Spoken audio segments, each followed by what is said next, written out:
Right, so this is Origin Session 1. It is the 14th of May 2018, and here are the players. Hi, I'm Clare. I play Ash, who is a member of the race, the Kodakai. They are kind of secluded, and they use trees and plants and nature as technology. Ash was a hunter among her people, and then was exiled. So, yay. It's so sad. Calum? It was awful. Hello, I'm Calum. I'm playing Carlotta, the mildly introverted alchemy nerd. Nice. That's all you need to know. Emma? Hi, I'm Emma. I'm playing Kahr, who is a member of the Terasu race. She is a youth of the Shireen tribe, and she is venturing out into the world to seek knowledge to take back to her people. Excellent. Hi, I'm Stephen, and I play Nathaniel, human captain of the Arcadia. That's pretty much it. I'm a human normal guy. Hello, I'm Human Normal Man. Normal. Nico? I am Ludvig Lon. Well, I am Nico. I am Ludvig von. I'm Nico. Playing Ludvig von Lohengramm. I will probably be talking a lot like this for a lot of the game. Excellent. Oh god. Oh no. I am the funder and creator of the Arcadia. Excellent. I always call you the Thunder. I was going to say, I heard Glorious. the Thunder. Yeah. Bring the thunder, and he's like, I have no money left. I now have that Magic Dragon songs in my head. Cheers, everyone. Okay, Glorious Professor Philanthropist. next. Hi, I'm Craig. I'm going to be playing Zhia. It's a non-gendered arcane construct. It's very millennial, which is Avocados kind for of days. unsure of its origins. So that's its whole point for being currently, trying to work out what it is and where it should be going. You should see the glasses he wears. All glass. Such thick things. Rose tinted, you could say. It changes colour. Next. Hello, I am Colin. I'm playing Attanor, who is an elven prince. Nice. Do you want to give your full name? Motherfuckers. Do you want to give your full name though and make it Full unbrief? name. I'm not even sure how I pronounce some of it. I'll be honest. Well, it's the double translation, isn't it? The Welsh. So, I'll work on that. Okay. Okay, I'll work on that. Nice to meet you. No, I don't know, I'll work on that. Right, next. Hello, I am Allan. I'm playing Russell Aldous Hicks II.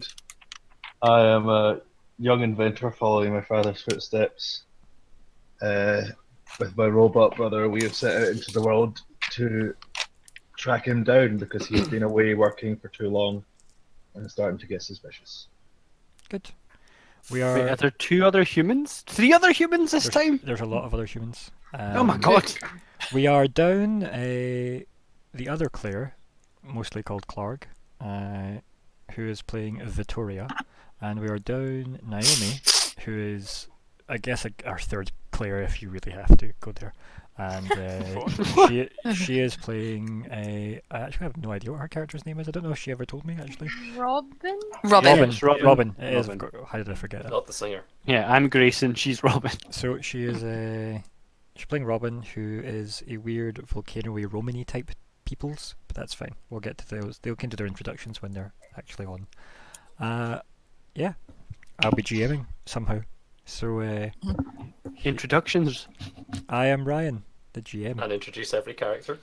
I will be, right. So I will be playing Lord Patravangus as everybody's character. Very well. Who I don't think ever actually said a single word in the game. He said, "Ow, my heart." And Yeah, that's correct. Shut up. Spoilers. So, I know, right? Spoilers for the book. I think I feel the need to say that I don't own the art we're using in the background of that. I don't know where that art's from anymore, so if someone finds out, if we somehow end up with fans, but Calum's already playing the game, so I don't know who's going to be like. Can't believe you got rid of our only fan. I didn't. I included them. This is why you don't recruit that's fans. why he's no longer a fan. It's He's like now you don't let the fans play with you. Oh, How am I Callum's over going to be Tom famous? Holland! Callum's over Tom Holland, everybody! Yay! Hey. I feel the less I So say about cute. this, the better. Love it. How am I It's going fine. to I'll be still, famous? like, I'll still listen to it when I'm at work. I think your accent will make you famous enough, Nick. I think it's also So- probably a good idea to note that none of the references that we make we have rights to, and none of the music that we definitely will be singing along we have rights to. We don't have rights to anything. Absolutely Apart from- nothing we're saying is true. They're our own rendition, though, We so own if it them. counts. Claims we make. So, There are at least 5 too many of us to make this a feasible operation, but we're going ahead anyway. I love I it. mean, terms and conditions apply for legs or nailed to your mother. You know, the usual. So moving on. Pop and culture that- references! that Pop is- culture references! Pop culture references! Even that was a ripped off thing from Ideas Art Stand Up. Do you know what I mean? Like, just nothing's original, guys, except Origin, the game we're playing now. Let's go! Yay. Go. Woo! Original! Right, so I will penalise you for not being in character, put it that way. Oh, you can't win. Fine. I'm so fucked. Language! -5. I'm Yeah, so, no, man, I I'm don't so believe Ludvig. Okay, so the setup has been, I think I've talked to all of you about how you were kind of introduced to the Arcadia, the airship. If I haven't, oops, and we'll work on that. And the airship was funded and created, by Professor LVL, Ludvig von Lohengramm, and he Hello. pretty much sank his entire fortune into making this be a thing. The assistants in the crew, as in the actual NPC nameless crew of the Arcadia, were all provided by the equivalent of whatever the human government / empire / republic, I think it was republic, the human republic is. They provided support to have some say in where it goes and what it does, you know, because Ludvig has no money, so he now needs to also have government So support. we need to rob a bank. Yeah, Task 1. because heists are your strong point, Nico. Oh, And Yeah, I have a that's better cunning character. plan! oh god, and that has led to Stephen's character, Nathaniel Grayson, who has been assigned as the kind of, you know, up and coming military officer who's been put as the captain of. I'm said broken. crew. Yes, indeed, Ken bro, and yeah, yous can. Just want to talk about how you all actually got onto the ship. That's maybe a good thing to start with as well, I think, because it gives everybody a bit of scope. Because we're actually in game mode just now. You've covered me, Nick. Well, that's easy. Yep. It's my ship. And I captain it. We want to start with right. So I would probably have said Vittoria should have went here because she's like the right hand woman, if you will, of Professor Ludvig von Lohengramm. She's probably The going to quartermaster. yeah, she's pretty much going to be the quartermaster of the ship. She got wind of a magical weird tree that the professor would have been interested in, which is one of the Yggdrasil trees from the Kodakai forests.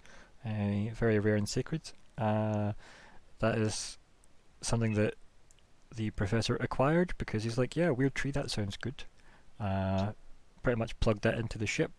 Ash, the Claire's character, has traced the tree and went, these are sacred, I will look after it and work it for you, as it were. And he went, yeah, cool, that sounds good to me. That's how Ash is on there. The Kodakai, for everybody else, the humans kind of tell their kids to stay out of the forest because the Kodakai will get them. So they're kind of boogeymen type figures. Actually seeing one's probably kind of weird. You know, like you maybe Doubting Thomas style, not really actually think they're Kodakai because, you know, it's like someone saying this is actually the boogeyman, hello. But then there is an elf on the ship and a thing made of crystal. So, Yep. like, these are the choices you make. The tree, when it was brought on board, we had Calum's character, Carlotta, as the kind of botanist and alchemist, be hired by the professor to essentially make the tree do stuff. But then, you know, it's a magic tree and Carlotta's like, it's a magic tree. So, so that's when Ash turned up and went, look, I can do tree magic. And therein lies how those two got on the ship. Help! Uh, I'll the- pay you with all my zero monies. the elves got wind of this airship project and went, efficient travel through airships is probably something we want to keep an eye on, so we'll send a diplomatic attaché in the form of Prince Attanor. And that's how Colin's character gets onto the ship, completely ambassadorially. And Hugely ambassadorial. the ambassadorialness is just dripping, you know. Not evil. Dripping Off the with charts.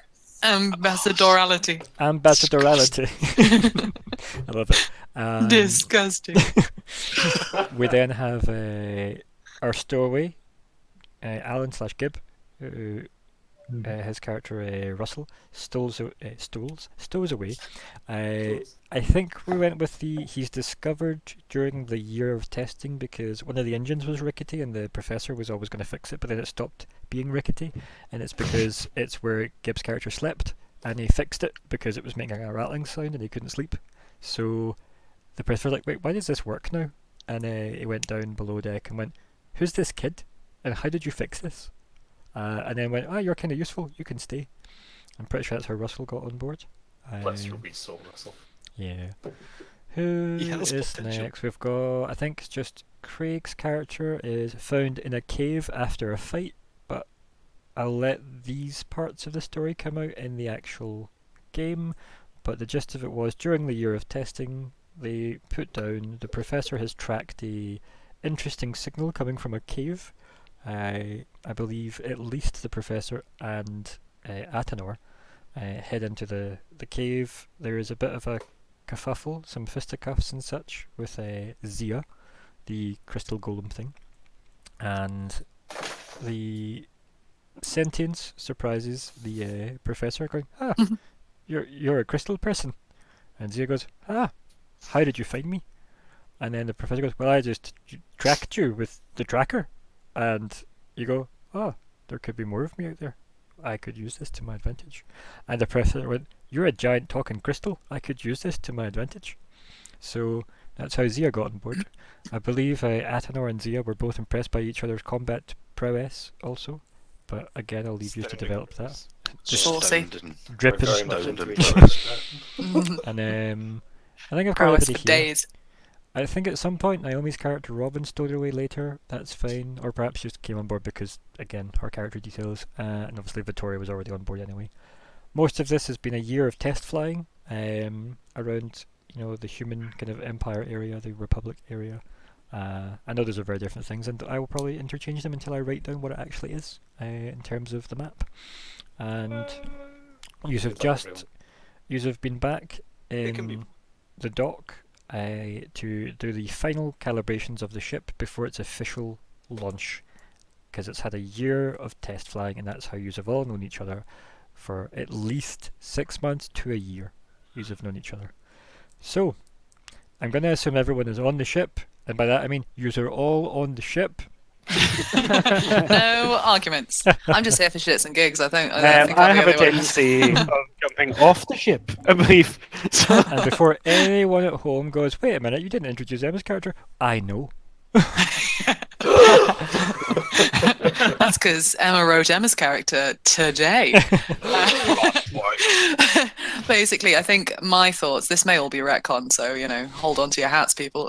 But I think the Shireen, the tribe of which my character, Kahr, is a part, it is a rite of passage for their young ones to go off into the world and find out as much about things as they can. So I don't think it would be out of the question for them to be aware that there was this new kind of an exciting form of traveling, this new kind of quest, and to send one of their young to go and explore that. I think also it wouldn't be out of the question for as this is quite a well-known idea that these the Shireen go off into the world. I think people would be quite willing to have them because they are curious, they're quite intelligent. It's part of their character build, which you'll see later on. Yeah, thanks, man. I'm all yours. So I think it wouldn't be out of the question that they would see this Oh, hello. Ooh, Passing fee. thank God I got hired before the ship departed. That would have been incredible. I need to know what your firing voice sounds like, Ludvig.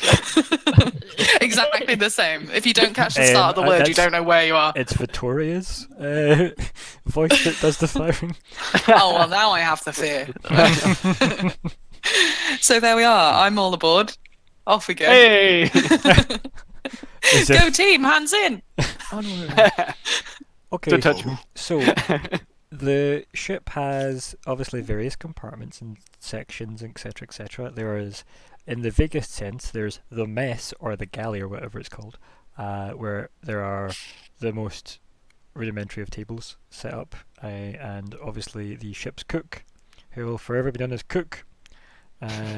We also have the bridge, which is that lovely glass area, which is there. Is this where the last session Jonathan Frakes turns up as their Underneath that, and kind of out the side into the back of the ship, is where the kind of the tree itself, the Eldrazi tree, is built in. That's kind of essentially the power plant or reactor room, if you will. Can you ping further that is? Sorry. Like that. ping that, for trees? that would be Ping underneath. Okay. Okay, and so for some reason I am yellow in this, but that's fine. The mess in the galley is probably like in the belly there, where literally every sense of vague thing I describe will be in. Let's see what else we've got. We've probably got like Ludvig's kind of room, like the actual captain's quarters and stuff will probably be in like that section along with the bridge as well. It's probably all connected up. I'm imagining Ash probably sleeps in the same engine room as the the tree. I probably sleep In the tree. Yeah. We've also got these are, if you use the power of imagination, dear gods, there will be little kind of dinghy type boats that are attached to each side of those, and those will be essentially like shuttles for this. And what else have we got? We've got all the crew kind of quarters and whatnot in here. Ludvig's lab is in there as well somewhere. We've got like the cargo hold is in there as well. So there's like one big cargo hold, there's a lab, there is rooms, there's the mess and galley type hall thing. And like we can cram in more things if we really need to, but I think that's the most. Like we don't really need much more though. There's also the actual engines of the airship that take up space in separate places, because the airship, all the kind of human airships do actually have like they all can operate, but they're very expensive to operate, which is why this experimental one runs off the magical powers of the Eldrazi tree, which means it's a bit more efficient.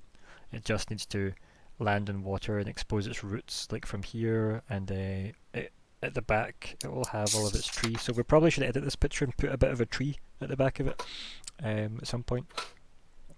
So those Just of have you- some images of very badly photoshopped. Yeah, I had the image of just putting a piece of broccoli on top of this image. Like, I mean, we'll get I'm there. here for it.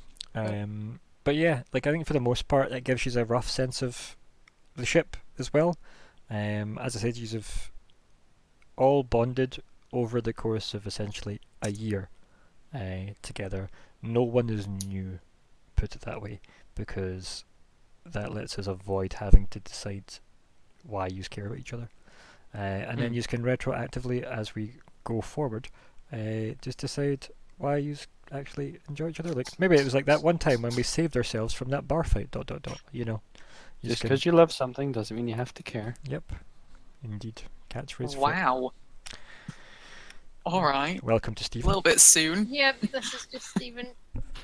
So, who is where and doing what? I think I'm probably on the bridge, That doing the bridging. On the Playing probably. bridge. Around the That ship man's doing- playing Gallagher. We don't want that. I thought you wouldn't notice. I'm But- probably Is it a nice day? Sure. How nice is it? Is it sunny? Yeah. Then I am probably on top of the ship somewhere, like sunbathing in my armor. Titanicing. My armor needs Something in your sunlight. armor? Yeah, my armor needs sunlight to recharge. Does Yeah. Yeah, cool. That's Use a cool. plant. That's God. sweet. You need to be Photosynthesis. in it. Oh. No, she doesn't need to be in it, but she's in it. Isn't that uncomfortable? As I say, it's a bit early to get people to get their armor off. We've known each other for a hot 6 months. What's the first thing you do? I mean, Need to be in it. So I'm not naked under my armor. I'm not Blano. Confirmed. I was about to say that. Actually, confirmed. due to the nature of the armor, you would need Nature. What? He was going to make a joke that you were naked under the armor. How due to the dare- nature of your armor, but then Stephen got the Ooh. real joke, you see. Yeah.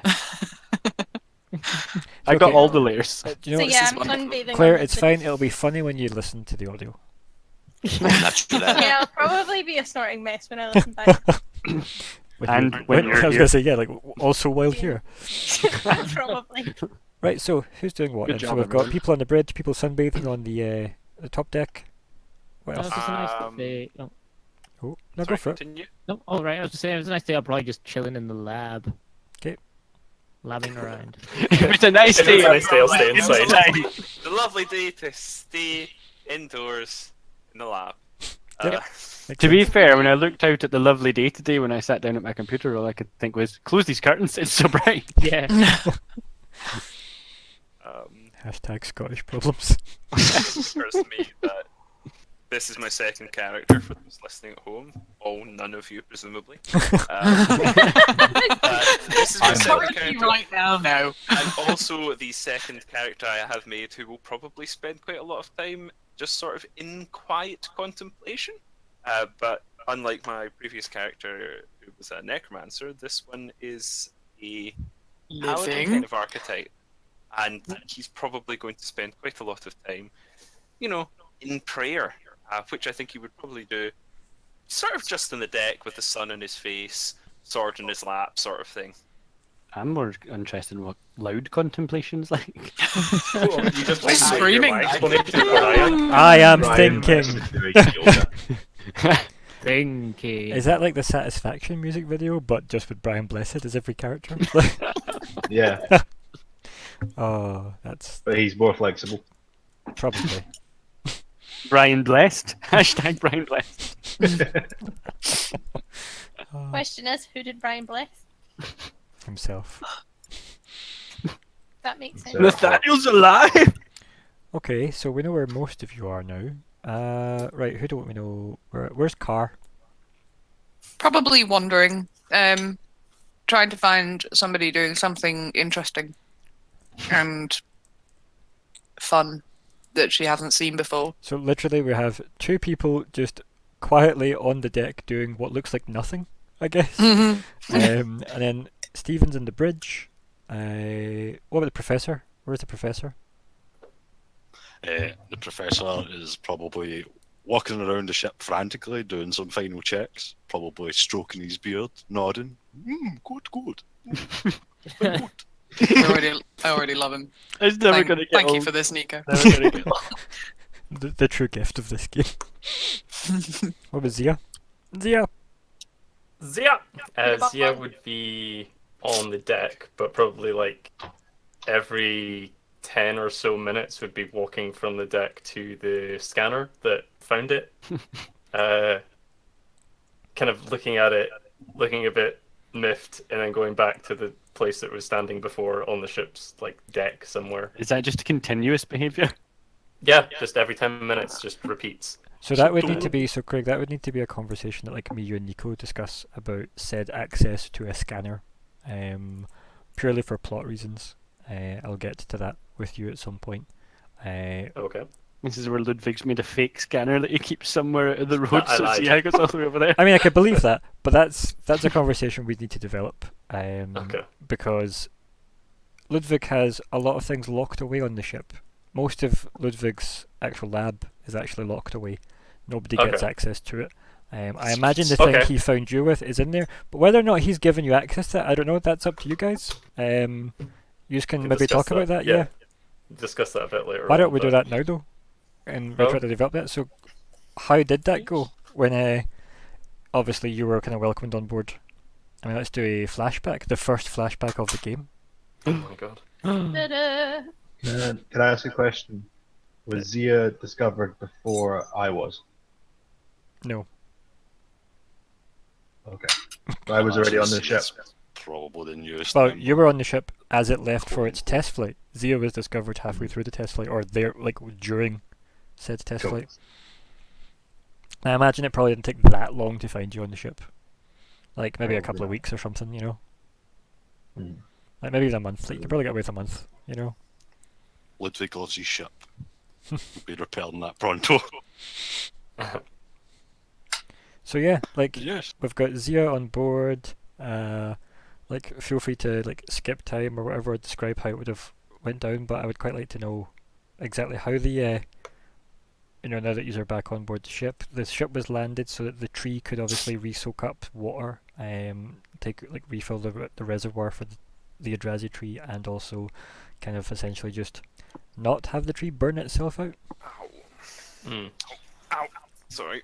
Ow. I feel like Zhia would probably be the most probably do a lot of questioning about the scanner. Like nobody else would really know about the scanner.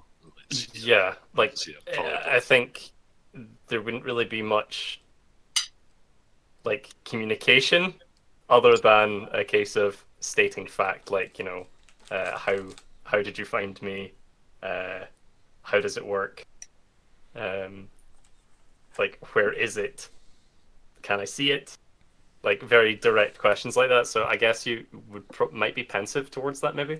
Well, why don't we RP that then? I mean, was that Does Zhia have a actual voice? RP part? That's what I'm saying. Like, let's RP that scene then. And how does Zhia sound? Slightly reverby, but like wistfully. Wistfully reverby. You know that thing that Ryan does where he says something completely incomprehensible, people still go, And yeah, at the same time, I it know." makes total sense. Was this one of the can't moments do that it didn't that. make sense? That's not a talent that you have, I'm afraid. I'll be right It's- back. I have to okay. get rid of a beat. Okay, so let me rephrase. It's like a soft reverb then. Okay, There we go. cool. A gentle reverb. Yeah, it's almost like when the sound is kind of coming from the facial region. It doesn't have a mouth, so the facial region, it kind of like echoes off its other parts. Mhm. Yeah, so that's what's giving it the reverb, the soft reverb, Okay. the wistful reverb. Right, so are you gonna just ask him directly, like on the top deck? Would you like describe where you would be when this conversation would happen?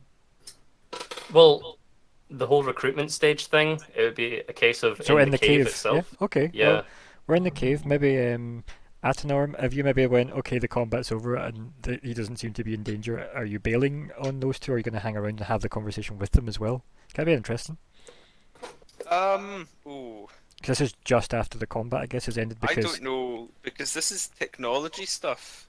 And well, technically, it's not at this point. You've just fought a crystal monster in a cave, and the professors went, "Hold on, it seems to be able to understand us," and you've stopped fighting.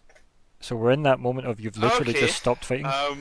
So I think in that case, if we haven't really come to any sort of agreement yet, then I think Attanor probably still has his sword drawn and probably still pointed at Zhia.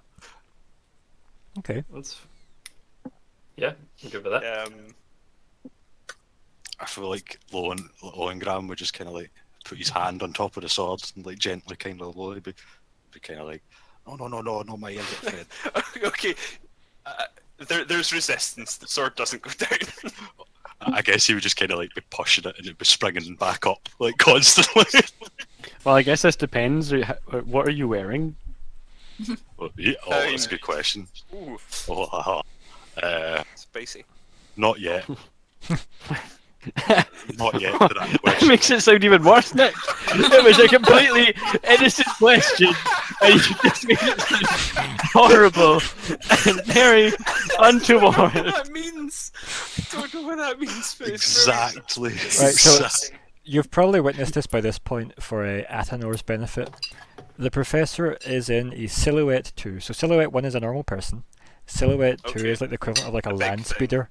Yeah. Okay, so So he has like Quite a lot steampunk of armor. Like, you know, like I imagine it akin to the way the Ironmonger from the first Iron Man movie. Like it's probably Sure. not a million big, miles off that. bulky, inelegant but powerful. Yeah. I know So what you're if Nico chose to wear that, the sword probably would go down, even if you then decided to move it back up. That would be one of those enjoy the narrative of that. But yeah, it depends. Are you not in your armor? I guess, yeah, I guess I'll be in armor. Yeah, I'll be Well, in. it's combat, so What's it called? What's it called, Nick? It is the Lohengramm 5000. my lord. Power up. So I suppose, yeah, when you push it down, there would be resistance, but reluctantly he would sort of lower the sword and just hold it by his side, not put it away. And oh god, Seeing as Zhia doesn't actually have any weapons, it would just be a case of Zhia would just be standing there. Like, kind of, I guess, nervously looking between the two, so like the color that it's exhibiting would be grey internally. Zhia's like a mood ring. Love it. A sentient mood ring. Aren't all mood rings? Never mind. I think sort of still staring at it. How do they work? We don't know. I guess I'd shrug my shield onto my shoulder and you know, keep maintaining non-eye contact, but sort of equivalent to eye contact. Address Professor Lohengramm. Yep. Oh god. Ludvig, if you will. Ludvig go down. We've been friends for long enough now. Friends. If you can call us that. Okay, well, let's say you did respond with that. He would probably just say, no. You wish to, oh god, I can't get his voice right. It's just going to turn into Dietrich. And That's fine. Like, if you need to start at Dietrich and ease out of Dietrich, No, that's fine. no, everything will sound weird as Dietrich. So I'm going to try and just do my own voice, probably. But that's going to sound weird too. Deal with it, motherfuckers. Yeah. Language? You wish to parley with the creature. Well, I mean, look at it. It is marvelous. Why wouldn't you want to parley with such a thing? He breaks non-eye contact for a second, looks over you, sort of scans, and yeah, no, that's all the response you get. Needless to say, Ludvig's got an absolutely elated face on. Like he's like, what is this? This is pure magic. So you're wearing the elated face, are you? The elated plates, yes. From whom did you steal that one, Professor? See, like before he goes into battle with his suit, there's like, you know, a revolving door of different masks, just like from number two's face. Very Game of Thrones, I love it. So, this is before you've actually said anything really directly to Zhia, right? Except like kind of stop, Yeah. and then you've reacted and you went, oh, it understood me. And then they've just talked about you in front of you as you just stand staring at them. I think the color would kind of shift from grey a little bit towards amber. Kind of, Blushing. yeah, a bit unsettled by the entire thing. And would look to who Zhia would assume would be the leader, be the person pushing down the sword, and the one commanding. Why are you here? You see, it's a bit of a long story. You see, you would kind of just like look her. I know, like just like. See, I was following a signal, and it led me to you. That was a signal. That is the ship? It goes. I mean, I have this machine, it goes ding! Goes Sounds thing with like your comics stuff. from the future. Hey, that might sound great, but some guy from the future is calling. So, you tracked me. Yes? Yeah. You can track more? Possibly. Yes. Emma, they want to use tracking. I know a lot about tracking. Hey, Stephen, you're only in one session of that game. You hold your horses with no references, okay? Those It's not land my fault horses. if you talk at me about it, Ryan. What? Back what?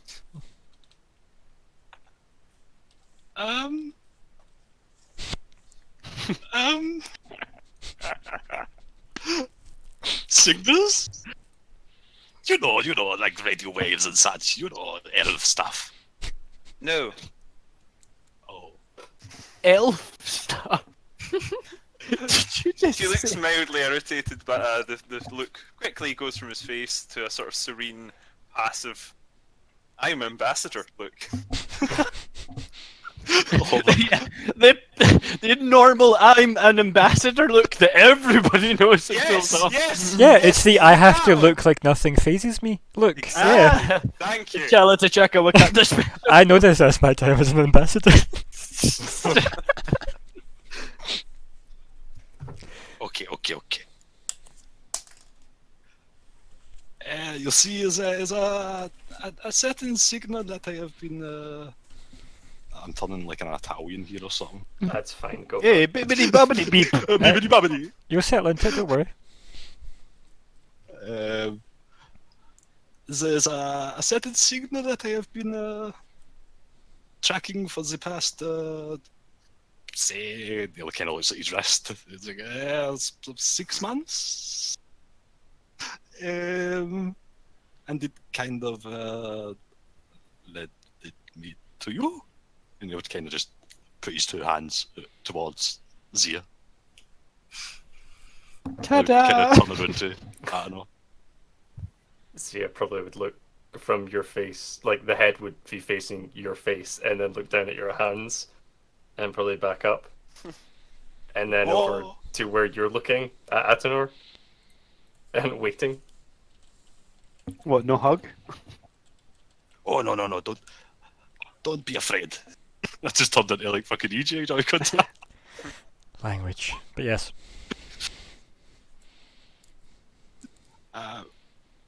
I mean, me personally, I do not mean you any harm. I can't speak for my elven friend here. I am here purely as an ambassador.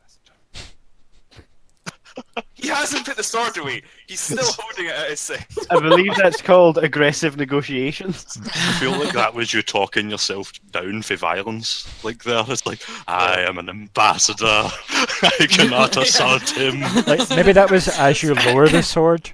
The sword goes a bit lower. I'm here, a bit lower again, as an ambassador. Still gripped by your side. Just a very stabby It was actually ambassador. a very tactful way of saying absolutely nothing. Stab to meet you. Zhia would follow up with like, "Can you show me?"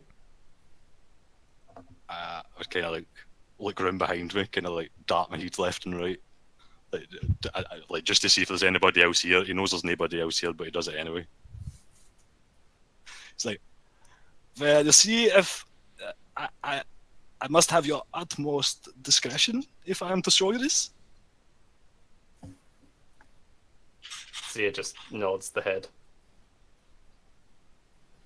And you, Mr. Elfman? I'm sorry, Ambassador? I do not understand. He nods and smiles slightly. Tough not to crack this one. Yeah, pretty much. But I do like the idea of you're basically talking about a whole bunch of techno jumble that he has no basis in, and it's like, I understand you speak a lot, and that is something I understand. As opposed to what you actually say. I love that I do not understand nods. it's so perfect. It's I have no clue what you're talking about, but I'm going to act as if I'm still important. I'm glad I'm Ah. good character then. I understood none of that. Mm-hmm. Good. Okay. Just as I planned. I feel like Lohengramm would kind of get at the gist of what's going on here, and he would just kind of like pull out the scanner. I feel like he's where would he pull his scanner out for such a power armor thing? Well, chest plate. are you actually in the power armor? And the scanner itself will be a big piece of apparatus on the ship. It's going to be like Right, a okay. full room of Right, tech. right, it's got to be full. Cool. That's good to know. It's not pocket-sized scanner then. No, That's there's good. no tricorders here. We don't want This this. isn't pocket science. You see, some time ago I created a scanner. It's a very good scanner, by the way. It can track anything. Brilliant. The Lohengramm. The Lohengramm Pathfinder is what I called it. Biscuit. Know what I'm calling it. Well, screw you. It's my pattern. All right. Spending. Change your name and you're going to pay me. Plagiarism. You see, it is on my sheep. Sheep. It's on a sheep. Leave him alone. It was a bad choice to take you onto my sheep. Sky sheep. Oh, It's so fluffy. and you see, it has this blinky light, and it took me to you. Him? Zhia. You are him? Zhia doesn't do anything to that question. Blinks. Doesn't even blink. The construct. How many words does Zia know that he just said, though? None, probably. Patent pending Pathfinder device of scanner built by myself nonsense, and you're like, Zia. Yes. Me, Yes. I think like throughout the grey colour that's going on, there'll probably be little bits of like cyan going on. So we've moved from amber. Oh yeah, sorry. Amber. There'll be slightly like. Do we some need to get you cyan colour going on cards? there. No, I actually do have it, and I am crossing them off as I go. Oh my god. Maybe you should change your wee colour on roll 20 Like, as whenever your mood changes. Zia color bingo. Probably not a bad idea. But yeah, so like what you'll eventually know down the line, cyan is more relaxed. So Cyan for everybody else, by the way. cyan. Cyan for everybody else. Science. Like cyan. So I'm sighing. Protocols of the Elders of Sign. shall Okay, that was a nice joke. Cayenne. And each joke. Oh. Zia probably takes a step forward and then stops and looks at both of you again. Shall we go? I'll look between the two of you. I'd kind of look between the two of these back. Yes, we don't Du- trust each other. du- Did you not an acknowledgement? Go there? The Have a device. sire. To your sheep. Yes! Yes! You're hired!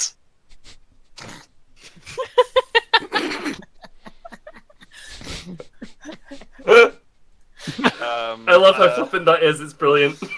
I look momentarily perplexed and put my sword away. This is one of the reasons why he's broke. Absolutely is. You're hired! Okay. And then you all return to the ship without incident. Yeah. And then we'll fast I forward. feel like No, we're going to fast forward back to that wonderful harp noise that we have transitioning back to present day. And Gib reminded me of something that I was going to do at the start, but I totally forgot because of how many things I had to do at the start of the game. We are all now going to roll for the pocket money. And ideally someone will remind me to do this when we have Clark and Naomi.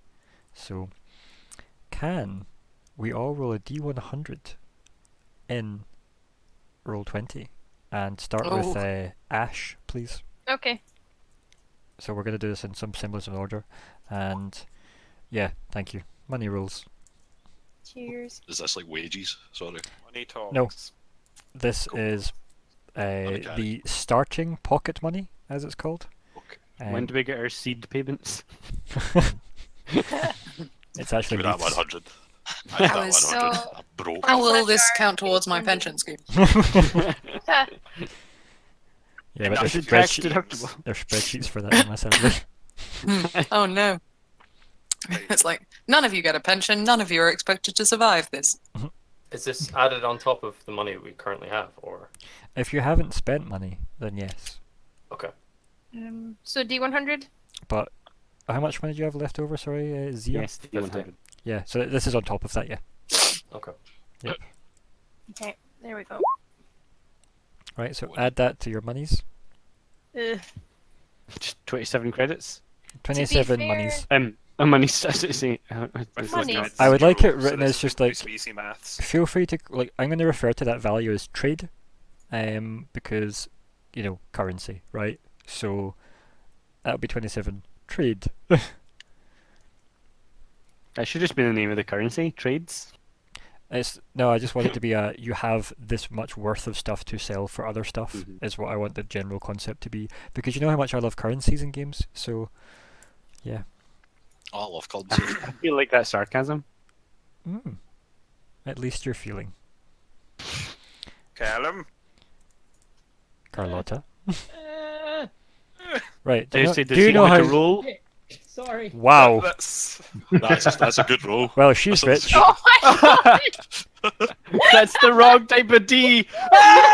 Wow. Oh, that's nice to see. Get in the No thing!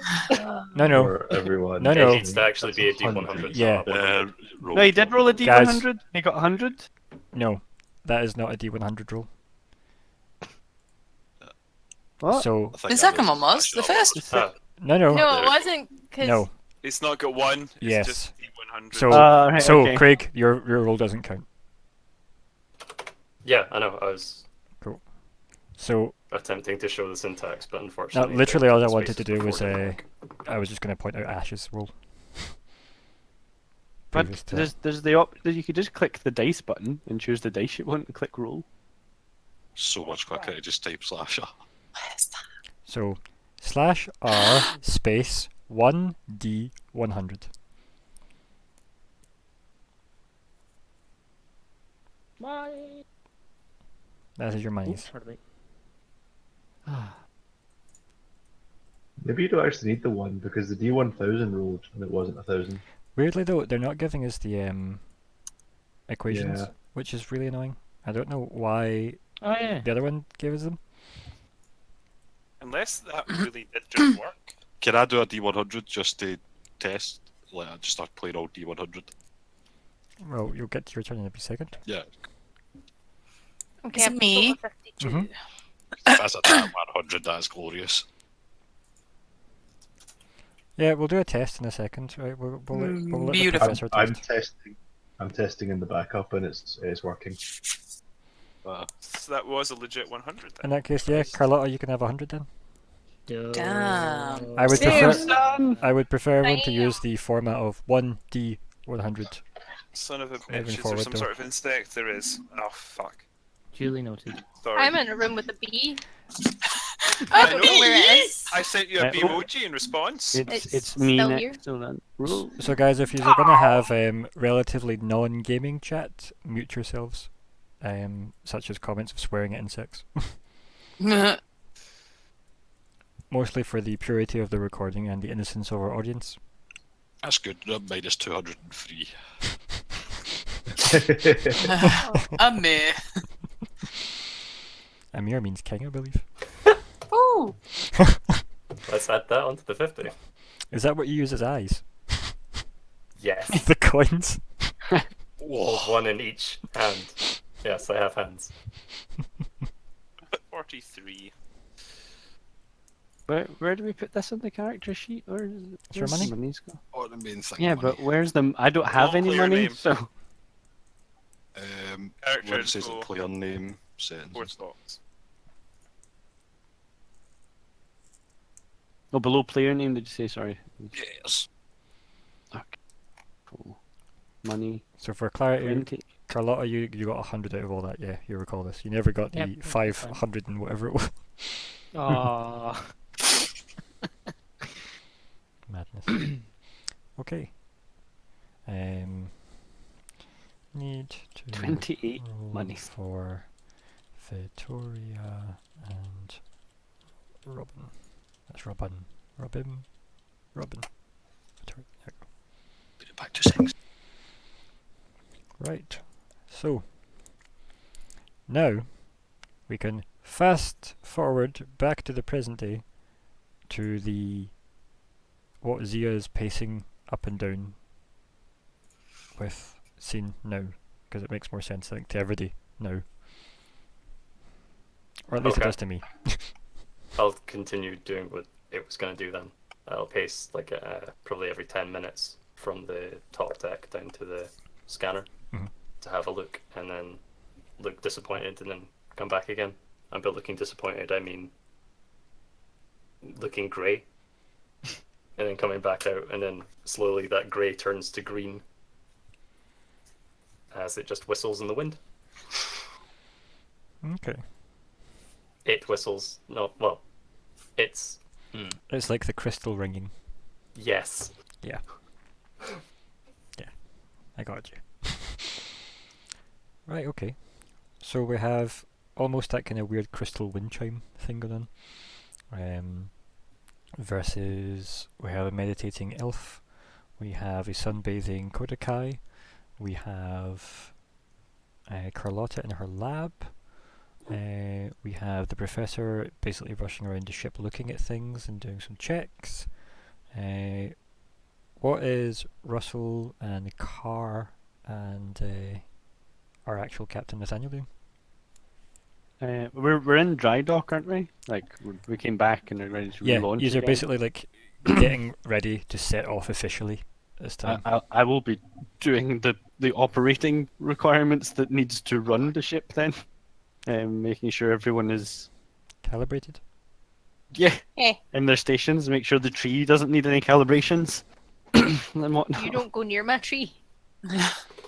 That is true. I don't. That's why I talk through the weird pipe thing that goes down to the tree and goes, "Is the tree okay?" Not even I'm not even in the tree room. I'm sure in there's the other decorator people in the corner. tree room and they can look No, at there's it. not. Is it green? Aye, fine, good tree. Keep it up. I don't think they understand what the tree means. I don't think you understand that we don't understand what the tree is. Literally, is the leaf green? Is it dying? No, we must be doing something alright because the other ones went away sunbathing because her clothes need to get charged up. So yes, we don't understand the tree. Very We rarely insensitive. understand you, and we're all very confused. Very insensitive to Kodakai culture. I don't know Kodakai culture other than apparently you need to charge up your clothes. My tank top needs a wee bit of a refresh. Fantastic. I can only captain what I know. Unfortunately, I don't know the tree. So the best I can do is, how's the tree? Is it ready to fly? Because apparently trees do that. This one does. I didn't know that. So, If only you were at your station. instead of all this out of game talk, how about you speak into the tube, say something in character, and then realise there's no response, and then either go down to the tree room or go up onto the top deck? One of the two? Because you're I'm probably. not going to the tree room. I'm going to go up to the top deck. Okay. So, let's play out this. What are you actually going to shout down the tube? How's the tree? That's literally like I don't know anything about the tree. The other than it powers the ship. I'm just going to assume all this is you talking into the tube right now. Like, how's the tree? Hello? Tree person? Oh. What's her name? I'm asking the NPCs in there. I'm like, oh, okay. And I'll go out of the bridge and look around the top deck for the chief engineer. Who's Or the probably at the closest back. equivalent. The very, very back. Um, I'm going to I'll assume like actually just Attanor and yell. stuff's up this end. I'll just yell Ash because if I don't see who's in front of me. So you Hello. Yeah, I yell for Ash. You just kind of see the two dots of glowing green before anything else, because her eyes glow green. You're behind me. Am I? Yeah. Well, you should be looking around for me if you're looking for me. I looked forward. That was kind of it. So Claire, if you're looking at the actual image, though, he's just stepped out of the bridge, which is the glass doors, obviously. Right, okay, I and see you're it. on the top deck at the back. Okay, that makes sense. Also, it's a Um, sunny day, so they would see you. Yeah, but green eyes, it's cool. Anyway, I was to say, how bright are your eyes? they're blinding. No, they're not. Seems really bad for Okay, eyes. so she'd sit up then, in that case, and look around. But if you're on the lower part of the deck, she probably wouldn't see you either. That's why I yelled. So she'd probably get to her feet and look around for you, like, where is that voice coming from? And then obviously, eventually find you standing out in front of the door to the bridge. So are you like leaning over the bit of the glass and looking down, or? Yeah. Okay. I'm not coming down the stairs. Do you say kind of anything? look Because at I don't know you're there. you. I'd just be like, what can I help you with? And I look up and go, the tree. Is the tree ready to depart? She has a name, you know. Every time. What's the tree's name? Ilya. Ilya. Ilya. Oh, is Ilya ready to depart? I think as soon as you say Ilya, she kind of grins at you. And then From behind her mask. I'm not wearing the mask. The mask's off my face. Filthy. She's probably taken the mask off to talk to him. Plus a naked face. Squished. Honestly shameful. I'll fix it later.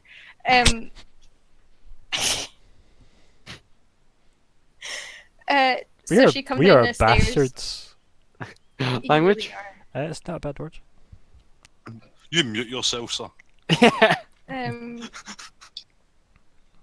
So she'd come down the stairs, and just go. I'll go check on her. Just walk past you, go into the tree room. Do you need anything for No, I'm good. Ilya? Like he's literally goes to go to the tree, like I just did, and corrects himself. Okay, could you let me know with the pipe, the communication pipes? Yeah, no problem. Thank you. She just kind of turns and like just grins at you again. And I just go look at her and go, the tree has a name? She just keeps walking. And I just walk back into the bridge muttering to myself, the tree has a name. And I'll go back to my operating. Pulling levers, pressing buttons. Like not randomly, with design. I would go into the tree room, approach Ilya. It's the intro. Ilya, the tree is her bedroom. The tree's Ilya's room. quarters. Ilya's quarters. Kind of climb up into the branches. Put my hand on the trunk of the tree. Kind of close my eyes, and you probably see the tree glowing. It's doing that too. Glowing green around where my hand is on the trunk. 60. And then she'd go to the communication pipe and just go, Ilya's alright. She's good to go. Does she need a cup of tea or, a blanket? Everything good? You just hear this utter tone of confusion in her voice. It's just like, trees don't drink tea. Trees don't have names either, Ash. This one does. I gathered. And she keeps you in the air. So you Well, should respect you know- her. Perhaps I honestly don't understand enough about whether it does. But I'm still in the air, so that's good enough.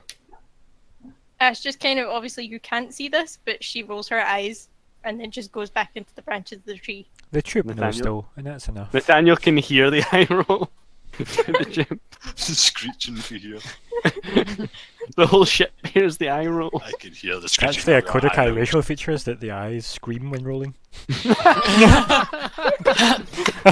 Horrifying. Right? That's Horrifying. not. Oh. I wish it was true, but it's not.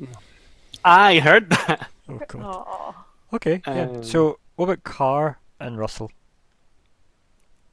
Russell. Is letting his robot brother do all his chores for him while sitting studying Zhia and just taking notes. So, Gabe, Mad that if sounds right, like you huh? wanted to roll to see if your brother's going to do chores for you. Sure. The first official roll of the game with the Jankus rules that we had to Yay. patch in. Momentous. Now, do you remember how this works, Gib? I remember how building the dice will work. I have no idea how it works in Roll20. Right, so you talk me through what you think's going to happen in terms of the dice, not in general. I use my intellect to choose that, and then I have a certain ranks in the ability that I use. Right, so I am going to open my character sheet up. You should open, obviously everybody should have their character sheets open. Right, so if you want to start building the dice pool on your side, I will build it on my side as well. Okay.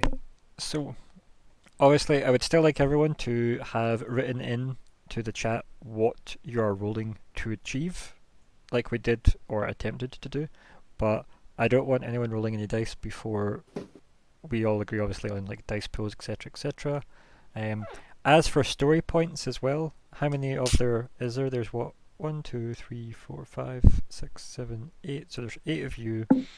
I am just gonna give you guys 8 of those, and I'm gonna give myself 2 because that is I feel force player update. That makes sense. Do we have to press sync pool with GM? Probably It's already functioned for me. Yes. should actually have, in theory. Oh well, it's functioning now nonetheless. Good. Nonetheless? That's the wrong word. Oh well. Right. I will probably be changing the rules of the story points many times through this game till we get something that fits our size of group. But for now, It's gonna be bad for you. Well, not bad, but oh no, like it's like, always going to be bad for me based on this rule. I might just be patching in the Star Wars rules, but we'll get there. We'll get there. So, what next? We've got a dice pool that we're trying to build. So, talk me through it, Gib. Right. I have 4 intellect and 2 ranks in the skill, so I have 2 yellow, 2 green. Yep. What is the skill? that's Sir, it's called Bertrand? Hold on, you invented a skill? Oh, there's actually a skill. That's amazing. Yep. It's called Bertrand. Is it called? Is it with a question mark at the end? Yeah, it is. Yes. Oh, I love you too. Yeah, that's good stuff. Right. So that is going to be 2 green, 2 yellow, and this is for everybody else. That skill is a renamed version of the Conjure skill. Right. Okay, just for everybody else. Right, are you using any modifications like the additional effects table, etc., Gib? No. Okay, so what's the difficulty? Talk to me through that. You don't need to set that, I'll set that, but talk me through it.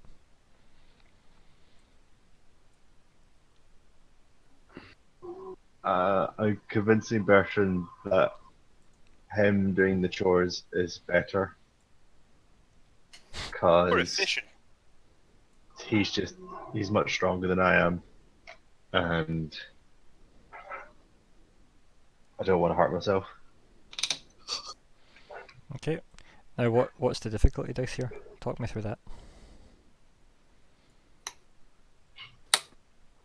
Difficulty's purple, right? Yep. So how many should be in this check? 3, because Bertrand's not dumb. No, I don't mean that. I mean literally read the rules for conjure. Oh, right. Oh, 2 then. It's always 1 because I don't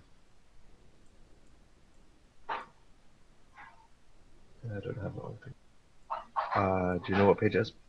217 on the PDF or 216 printed. Yeah. Okay. Thank you.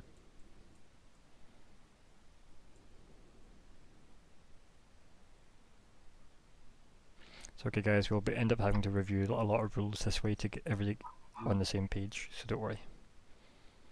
Please stand by. And Right, that the page was basic- 215. The basic difficulty is 1. I always want to summon him as an ally, so he's never hostile to me. So it's always going to be +1 at least. Yep. So it's basically minimum of 2. Yep. Did your dad program them a bit janky? There's a chance he'll summon hostile. Right, so I will do it with the difficulty pool on my side, for the most part. Okay, you guys will always deal with the what your dice are. I'll always deal with the difficulty side of it, but I will always talk through the pool so everybody is getting used to these dice as often as possible. Okay, so there's 2 purple at the moment. Okay, I'm gonna say that we're going to put 1 setback in to reflect the fact that, as you say, Bertrand isn't stupid. But I would say that's it. He's also, you're Robo Bro, and you've probably asked him to do a lot over the year that you were on the ship. So Yeah. I imagine it's not like, here's a whole handful of setback dice. It's going to be 1 black setback dice because, yeah, he's not stupid. So he's maybe going, wait, why am I doing this? For this weird pseudo-sentient, kind of sentient thing. Anything else? Are we story pointing? Are we... I'm not. Okay, cool. So do you want to click roll and we'll see if it rolled what we wanted it to? Do I press sync first? The Uh, 2 arrows? Or should I just add in on my end what I'm... I don't know if getting that button from- does sync. I would just say hit the dice button and we'll see what happens. I think if I hit the dice button, it'll only roll my pool. No, trust me, just go for it. See what happens. The, There Look we at the go. magic. the double arrows Magic. just to Oh. reset, by the way. Oh yeah, it's to clear it, isn't it? Yeah. Okay, cool. Right? Well then. That one. So, does everybody know what this means? Yeah. Yes! 1 advantage. Say that again? 3 success, 1 advantage. I concur. And if you don't know, hover over. Mm-hmm.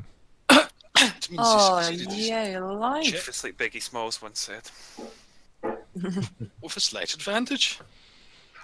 So, I would say you succeed in convincing Bertrand to do your chores for you. A lazy child.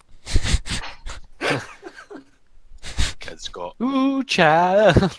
Things Things are good again. See we don't want that. We do not. Our first random sing along. Right, I'm going to clear the pool. It should have reset everything. Right, so, talk us through it, Gib. What happened? Or should I say Russell? Alright, he's used to being asked by this point. So he kind of gives me a disappointed look, but gets on with it. He mostly emotes through just tilting his head. Mhm. But he can do Morse code by kind of blinking light. Mhm. So he can communicate better than just tilting, but most of the time he doesn't bother. So he just kind of looks at me going, and then turns around and starts like lifting boxes and moving. Is it weird that I see him as like a smaller version of the Iron Giant though? Because that's all I see. I don't know how you would... Smaller than what? It So you broke up. cut Yeah, it. you cut Oh, out just as... how dare you? I said he, in my head, looks like a small version of the Iron Giant. That is exactly what I had. Oh, Yeah. That's exactly what I was getting. your robot bro's adorable. But Yeah, that's what I Oh. see, but it's not what Gibb said it was, so... I'm so annoyed at Robo-Bro. Robot's so much cooler. No. Bro. So Gibb, what does Bertrand look like? He's about Vin 7 Diesel. foot tall. He's 7 foot tall. He's 7 foot tall. Big robot. He's a big brother then. Yeah, big Mm-mm. robot. Big brother. He's kind of an amalgamation of wood and metal. Like all the joints are metal, but the majority of them's wood. And he has compartments that open up and things like that. So I can store things in. He's your portable So he's your pockets. pack mule as But he well. has a kind of glowing crystal in his chest. Iron Man. Unknown origin. Origin! Unknown- Hey! Yay! It's your It's like in a title! film when they say the Unknown name to of the film. The Zhia keep trying to talk to the crystal in his chest. Oh, how horrified are we all going to be when it turns out that the crystal is from one of Zia's Kneecap. like fallen, Zia's just kneecap. Zia's own kneecap. Zia's sentient kneecap.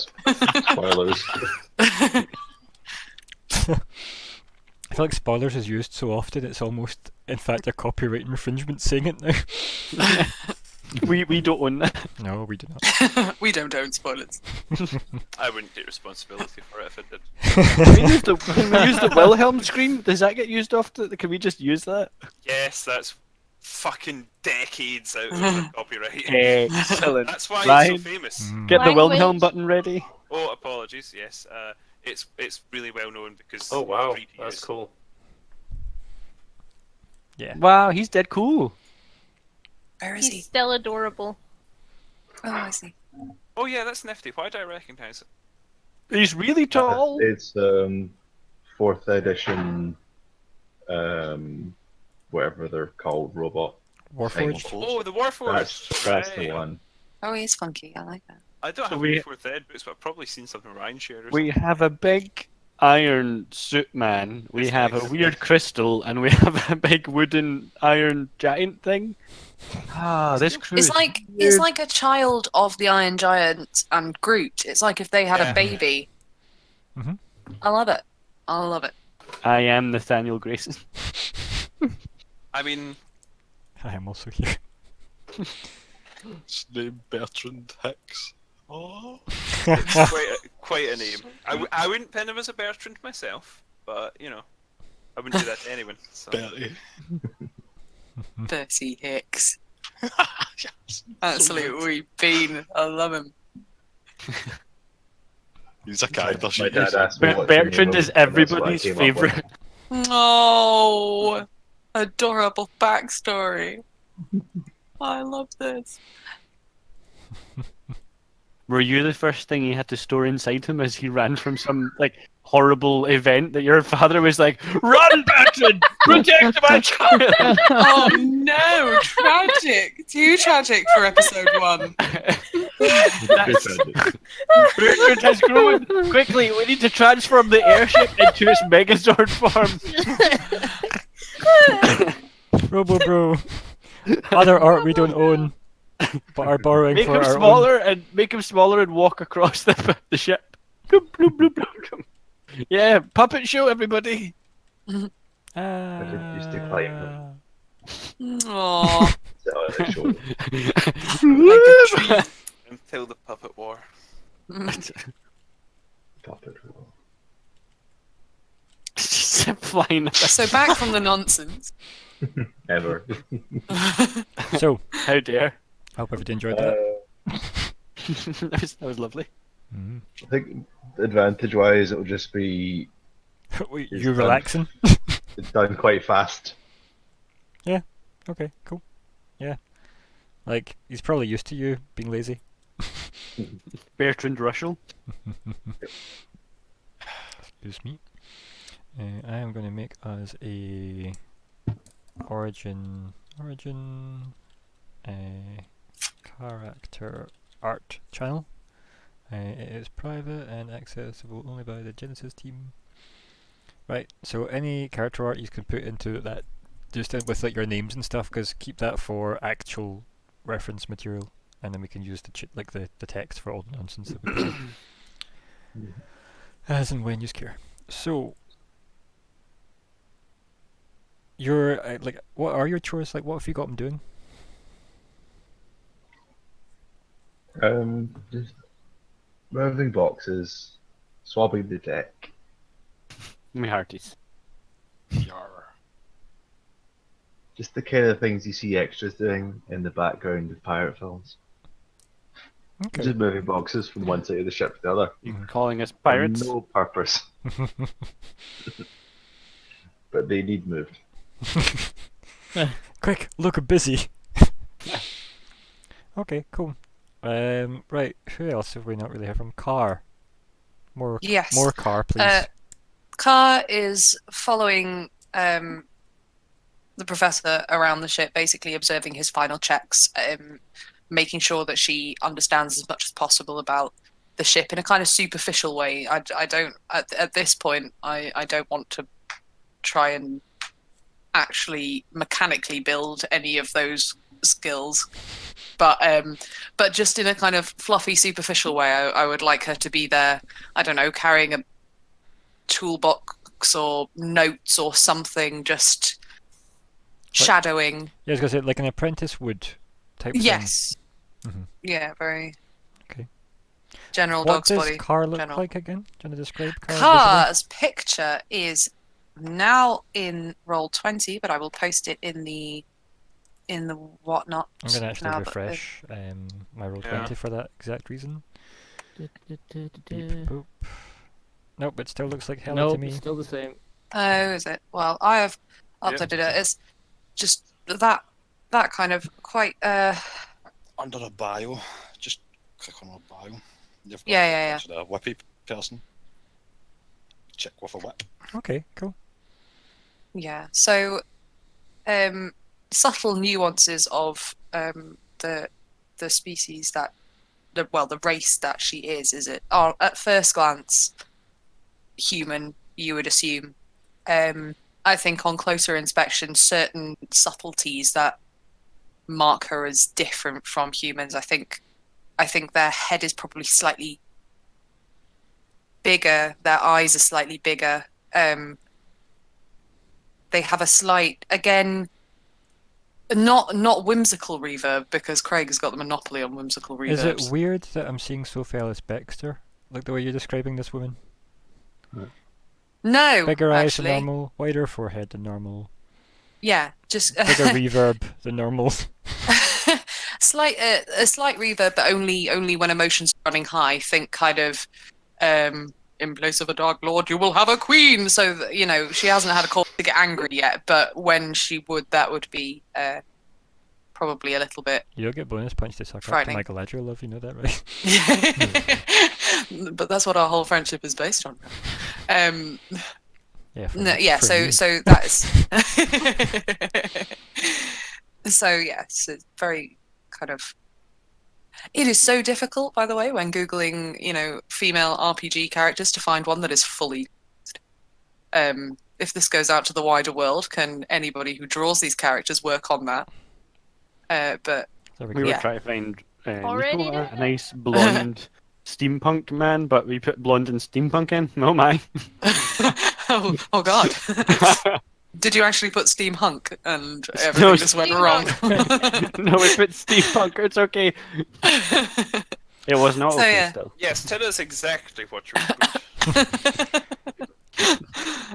Alright, okay. So, what is the professor and Kahr up to then? Like, talk us through it. Well, I guess the professor would kind of just be like checking on his stuff. He would just kind of turn around and be like, "Oh," because he just realised his car's standing behind him, like taking notes. It's like, my dear Kahr. Have you ever seen something so marvelous? I've never seen anything like it, sir. I know. I created it myself. What does it do, sir? We're just vague, like just gesticulate vaguely in the direction of the whatever it is he's trying to fix or solve or button push or whatever. Take me science to show you this. You see, these pipes are where the fuel gets metabolized into the engine. You know what metabolized means, right? Yes, sir. Good. Because I don't. I feel like regardless of what he said, though, you should say yes. Yeah, probably. Yeah, it's just not. Yes. Very good, very good. Then that's all I have to explain then. We're done. Goodbye. Fired. Go speak. Please to don't the be afraid to boss. take some notes. Yeah, so Kahr would just continue to take notes, continue to kind of follow him around. Anything that he kind of vaguely, I see him as, please correct me if I'm wrong, this kind of slightly unaware of his surroundings, but assuming that something will happen. So if he's holding his hand out for a tool, she would provide the tool without him necessarily looking at her. And then after he's finished doing his thing, he would kind of hold it out and she would take it without him telling her to do so. I feel like that's probably what I would do to Vivi quite a lot. So yeah, that seems good. Happy in this role. Vivi being Vittoria's nickname for everybody who doesn't know that. She probably doesn't ever hand me a tool though. Like, I just expect it, like, because I just get so on the zone. I like to believe that Vittoria might be standing near you, you put your hand out, and then somebody else who is also nearby, like a crew member, hands you the tool as she's still talking at you. Yeah, but I always just think it's Vivi handing me the tool. Because I like that scene. Totally obvious. Vivi has never handed you a tool, but you assume that every time you put your hand out, she has handed you a tool. Details Clark will probably be okay with. Right. Okay. But yeah, I feel like just after that, like Ludvig would just be like running around different like mechanisms of the ship, explaining what they are to Kahr. Really excited, like. Please don't make me sign to shout out the whole ship. Nico, this is actually just like a 4-month course of how to build an airship, by the way. Like, you're supposed to... Yeah, Nathaniel keeps opening up things and goes, it seems to run some sort of electricity. I mean, some kind of Tesla coil. Some kind of lightning. The sky is in this room. Why is the sky in this room? It's an angry sky. There's a hole in the wall! Is this hole meant to be here? Is this a good hole? Do these make us go faster? Are these speed holes? Ah. Go faster holes. Speed Yeah. holes. Okay. Who's going to interact next? Who's doing what? I'm probably going to be wondering where our destination is next, or the direction. Is it like the first start to the left and straight on till morning? It's follow this mad bastard of a professor. I'm probably going to visit the professor then. Okay.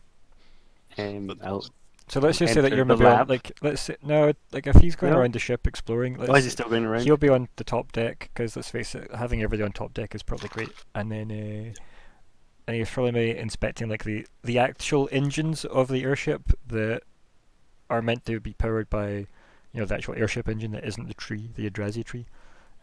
Because if the tree breaks, you have enough fuel to essentially land the ship safely, and that's about it. In case the sky gets into the tree room, Don't break my tree. the usual scenario: the sky has got in the room of the tree, and she didn't have a blanket to keep her safe.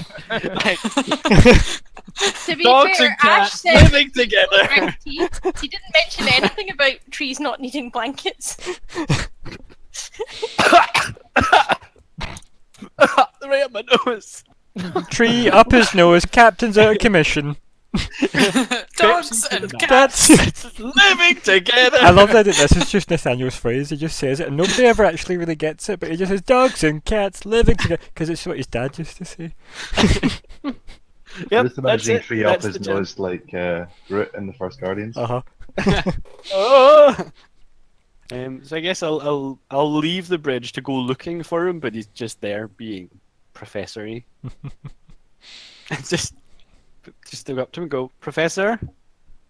Professor? But Dear that Nathaniel, how's it going? also that happens in character. Professor! Professor? Which direction is your Lohengramm Pathfinder finding is a path to You next? don't know that. Which time? You How- don't where know we- about that. Where are we going? Let's rewind it. Professor. I feel like just kind of like whip out a bit of paper and you ask where he's gone, and you just kind of like scroll down some like coordinates, like some longitudes and latitudes and all that. Is this still working? No. Hello. Hello. I know. This is working. Mhm. Yes. You're not speaking in the accent though, so we don't respond. Okay. Cool. My push Okay, to talk, let's like try my this mouth. again, okay? So after my dear Nathaniel. Nathaniel. Yeah, he does need Nathaniel? to pronounce T's. All the T's are S's, you know. Like, have fun with that, people. Okay, so let's rewind again. Stephen, go. Professor. Professor. Where's our next destination? Let me talk. My dear Nathaniel. Not jumping off the ship today, I see. Well, you know, today's young. Yes. Please don't kill yourself. I need I someone to find the haven't ship. yet. Good. So I guess he would just like, after he says that, he would just like whip out a bit of paper and start scrolling down some longitude and latitudes and give him. And There's the coordinates. he just looks at them, looks back up. To where? Places unexplored, unseen. Isn't that the point of the ship? At this point, everyone here is kind of very loud, ostentatious, possibly badly described trumpets blaring. Everyone knows this is a. I say everyone. Everyone that knows the human culture, okay? The human culture, that's easier. Sounds very Ian M. Banks as well, that does. So, everyone that knows anything about human upper classmanships, the head of the human republic is being kind of, I mean, let's call it a fancy steampunk palanquin, shall we? The Prime President. It's actually just called King because I'm really simple that way, and it's King of the Republic, or King of the Empire, or King of the human culture. Because everything's slightly Arthurian, he is King Pendragon, of course. Oh yeah, I forgot about that. Yeah. And it's one of those kind of, make way for, King Pendragon King type Ali. songs. And Make way for King Pendragon. we don't own that. Don't So want this. yeah. Love those jokes. Star As I Wars, say, how much of it of we don't own that is in response to me talking? mostly. Hmm. And somewhat. So this is maybe a wee bit kind of confusing for those of you who are non-human and don't know anything about nonsense upper class rituals. But loads of soldiers appear. There's kind of fancy horses, some of which have steam parts and cogs on them. Nobody knows why, but they're there. This big kind of ridiculous kind of almost like a Cinderella style carriage made out of kind of brass colours and cogs, but it's got 4 big steam powered walking leg things. Kind of stomps its way up really unceremoniously because it's a great phrase, and it kind of stops and hisses. The trumpets are blaring to try and kind of drown out the hissing sounds. The thing then just kind of does that final kind of almost like a kettle boiling and then settles down onto the ground. This has probably got the attention of everyone on board. The trumpets probably did reach Carlotta's lab as well, Yeah. if need be. Same with Ash as well. So in theory, what I'm saying is everybody went to the top deck to witness this, and Yes. And probably when I'd heard them, I probably would have went to the intercom pipe and been like, "Ah, all hands on deck, because I know this. I know this. and then the actual galley deck is like, no, guys, we've been through this hundreds of times. No, not me, not me. So we have named one crewman. He is the cook. Deck the cook, but don't actually. I will not. All of us pile on deck in some kind of group hug. All we hands love that on guy. deck. So Reach out and touch Craig. What?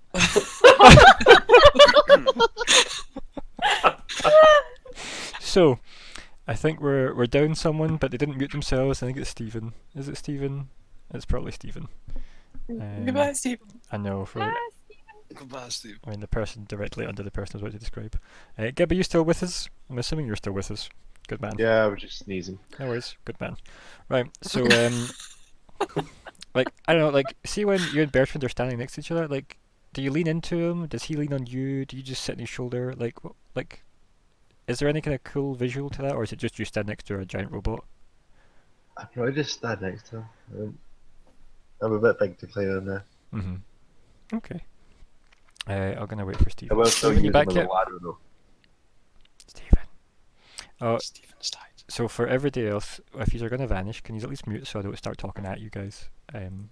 Just so that I have some kind of semblance of when you have vanished on me. Yeah, I can I'm fill back. time. good. I'm So here just in case that was for me. mute when you're leaving, so I have a visual thing. Oh, right. Okay. But it's mostly so I don't just talk at you, because I forget you leave. So this big. Sorry, kind I of- said that was a wee. You might not have heard. So. No, I did hear someone say that. Didn't know who it was. And then Gib had muted himself. I'm like, did Gib go? I thought it was Steve. But anyway, so everybody's on deck. All hands are on deck. Deck has come from the galley up, and everyone touching him has followed him. Beautiful. Session 1, nonsense. Hands off the deck. So the crew, like, there's maybe like, I want to say that there's maybe 20 or let's say 20 crewmen, right? Like that's a good number, right? And then I'll change my mind later when I need 100 crewmen, so that's fine. And yeah, that's the thing. The soldiers, so yeah, there's 20 actual crew. That's fine. One of them being deck. This big kind of weird brass, kind of glass steam, four-legged monstrosity, but like a crazy brass pumpkin.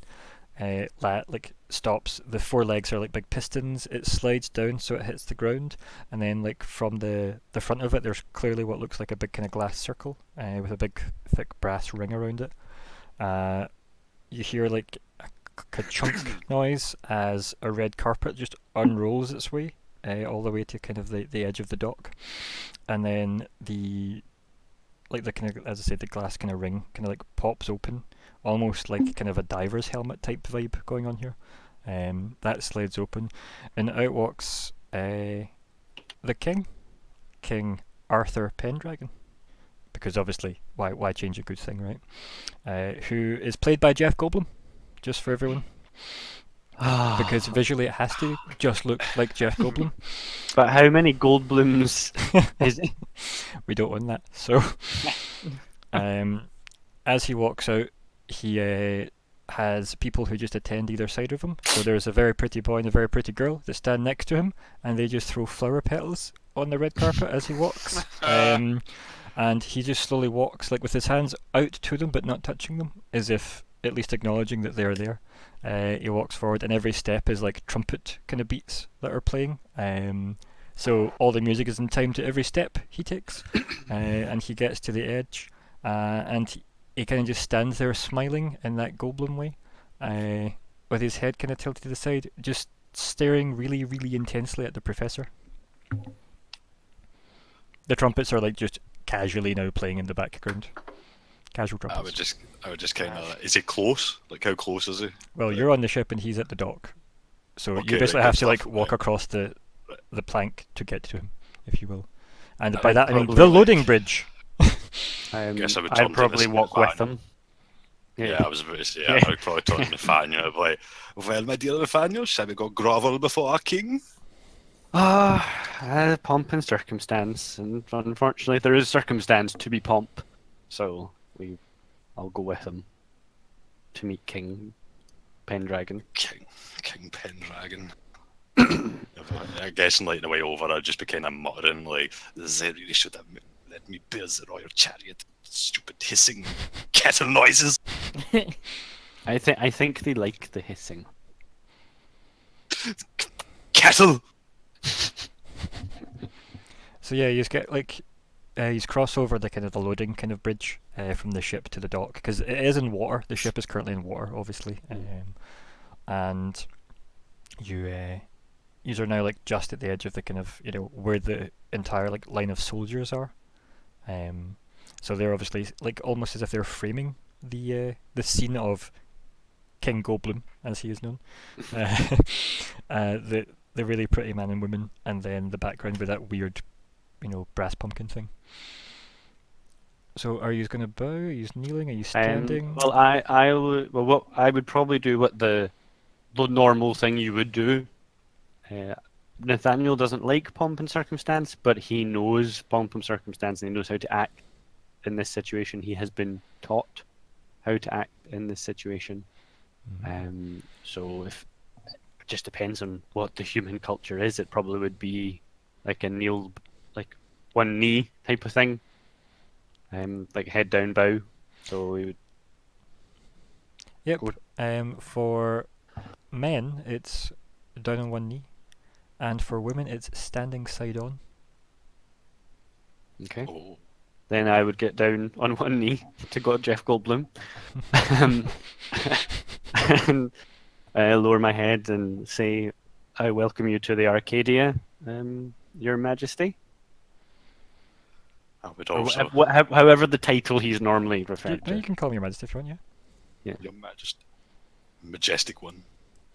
What's the professor doing? The professor is kind of in the same boat as well, to be honest. Well, no, you're He supposed doesn't to- really- You're in the same boat, yeah. Literally, yeah. He's actually just He he's, doesn't really he's like off the boat noble now. stuff. But he knows his place. Like he knows his place, and he knows that a lot of money has been put in by this man. So like he needs to please him in some shape, manner, or form. Get on one knee. So I would get on one knee, I'm on one knee and you're pleasing him. Title of 60. So but I'll like extend one arm, like kind of like get on one knee and just extend an arm flamboyantly. Like, you sing anything to him? I'll just say Your Majesty. As you both kind of go down on one knee and both say, I think you said the same thing, didn't you? Your Majesty as well. I did. For the audience, you just see like, I kind of just call him Jeff there, so I nearly did. King Pendragon just kind of like close his eyes and kind of just start nodding to like the trumpets, and then just looks down and goes, "Come on, stand up. He stands up instantly, like. And he's like doing that thing with his hands where he's kind of flicking towards himself with his hands, as if, get up. I would also go up, probably not as quickly as the professor, but I'd raise up. And kind of just like holds his hand out, but like not close, not like someone's putting their hand out for you to take their hand, just kind of as if they're gesturing, but like with their hands like flat out to you. And he goes, call me Artie. Call me Artie. He's I feel like kind of big. taking his horn to get helped up. But I no retro. I'm no like this. It's fine. Carry on. Call me Artie. And he like is kind of assuming like he's talking solely to the professor at this point. You don't want me to call him Artie. Did I not tell you what I said about T's and S's? Hey, you respond to Your Majesty as you will. Artie. Yes, good. You see his eyes just kind of like cringe, and you see like the hand kind of like pull back and almost looking a bit like a claw, and he gets like, in second thought, Your Majesty was fine. Yes, let's go with that. Who are you? And he just turns his head really quickly and points at like Stephen's character, Nathaniel. I'll like clear my throat, take my military stance, and say, "I am Nathaniel Grayson, and I am captain of the Arcadia." Do you practice that line? Yes. Part Well- of my military training. Well, good. I like that. Prepared. Yes. Go I away. actually and have he just my hands actually behind waves. my back. I don't know why I literally put them behind my back. 'Cause I said, Yeah, he then just like shoos your way. Goes, okay, go away. Fucking arse. Yes, an arse. I literally like I'm gonna as I turn, I look at Lohengramm and give him that sort of smile, like, haha, I'm done. I get to go back to the ship. I would give him an eye roll. Like you'd probably be able to hear it if I was actually Screaming eyes. And he goes, I just say on your return to the ship, Professor, and just walk past. God damn. he kind of he kind of like again puts his arm out as if kind of come closer to King Pendragon. I would step forward once, half step. And he kind of like puts his arm around you, and like, then that kind of really kind of friendly family members walking in a friendly kind of comforting way with his hand on his shoulder, and then like you just see him kind of like everybody else can see him just lift his hand and then kind of like almost as if like move his hand away and then slowly just walk. So there's at least a foot between the two of them, and he goes, now about the request you made. I mean, I figured I'd come down and speak to you personally. You want 10 of my best soldiers? 10 of them?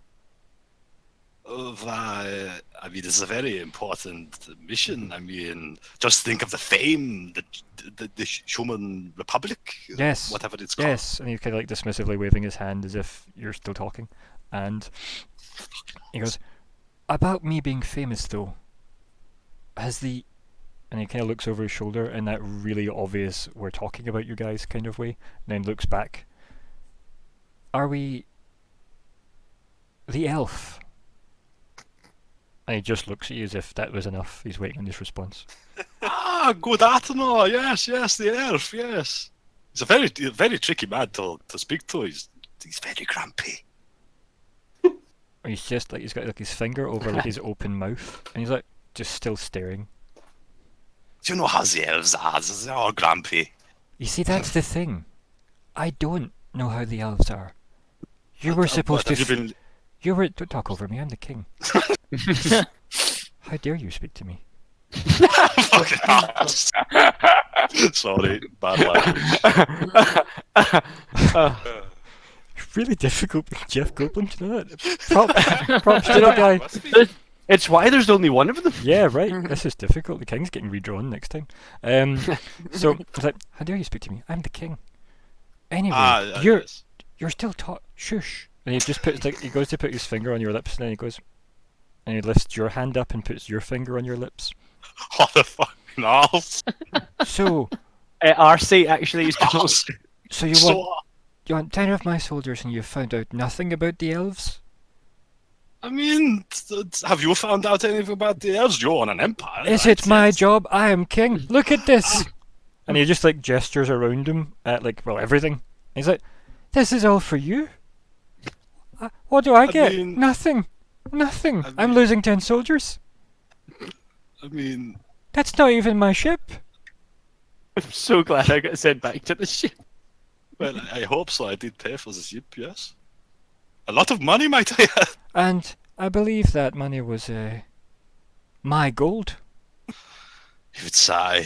He just damn this king. I believe if you look, and he looks at someone, he just starts clicking his fingers at them, and then they bring over like a soldier just goes, you, money, and he just puts his hand out, and then the soldier just kind of looks a bit awkward, reaches down onto his belt and lifts his kind of purse or wallet or whatever, probably a coin purse type thing, hands it over, looks really confused, and he goes, well open it.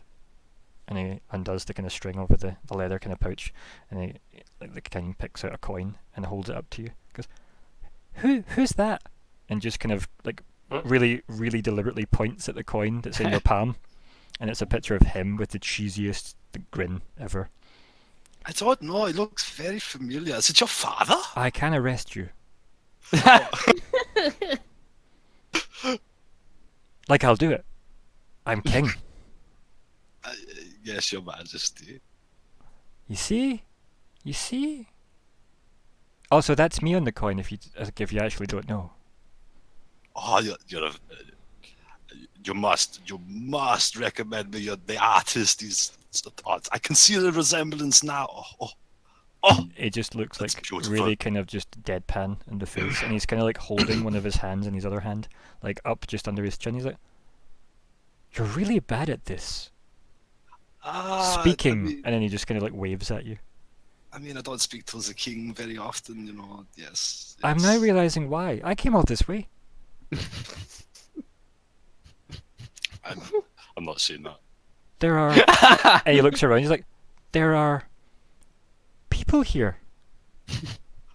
Yes, many people. Yes, and I'm here with them, for you. Yes. And you've brought me nothing. You have brought me nothing. I brought you the Arcadia. Good. Look at So it. the It's beautiful, Arcadia's isn't it? mine now.